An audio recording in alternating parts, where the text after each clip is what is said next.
to position for the robots, and now they're working on one side of the boom, and they'll work all the way across. They'll put a few beads on either side to join the three pieces together, and then once this side is done, it'll turn it, they'll weld it, it'll turn it, they'll weld it, and they'll repeat that 4 times until it's welded solid all the way around, and we have ourselves a finished, strong boom. As the welding process goes on, the temperature can go up to 1200 degrees Celsius.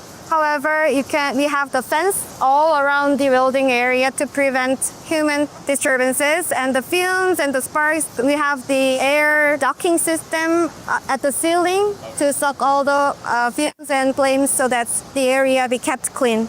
How many welding robots are there here? 4 for the boom, 4 for the lower frame. And how long does it take to weld the boom? 88 minutes. Pretty quick.